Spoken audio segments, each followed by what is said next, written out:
สบายดีทุกคนสวัสดีครับดูบรรยากาศยามมื้อตอนเช้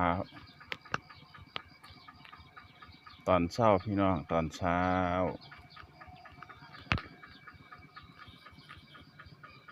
6 โมง 7 โมงครับเบิ่งน้ำหมอกลงหนาวอยู่พี่หนาวพี่น้อง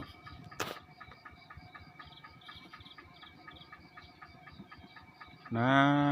าวมึงในอันบรรยากาศ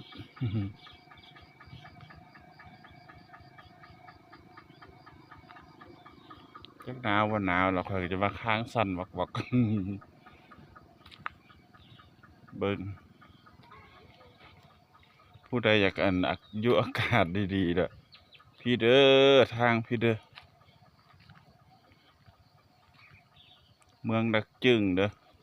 แขวงเซกอง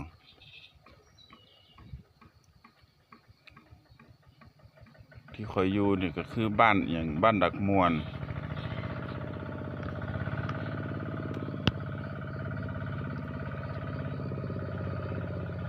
เบิ่งเอารถบรรยากาศยามมื้อเช้า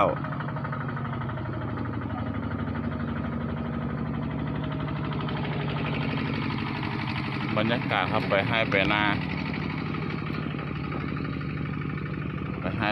ไปหัวไปสวนฟอกกาแฟก็มาไป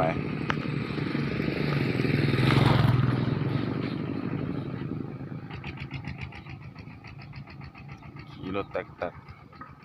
บ้านนี้มีแต่รถอันนี้เด้ที่มันปีนภูปีนผาได้ เขาบ่ค่อยนิยมในรถกอกรถเก๋งรถอันนี้แล้วก็รถเวียดเพิ่นกำลังมาพุ่นขนขี้หินแห่ข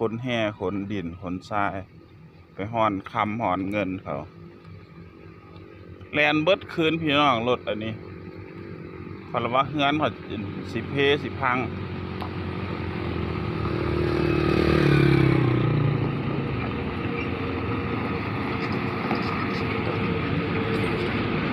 เดี๋ยวนี้กลางคืนก็แล่นเลิกบันไดจุดฮอดยามมื้อเช้าเห็นบ่เนี่ย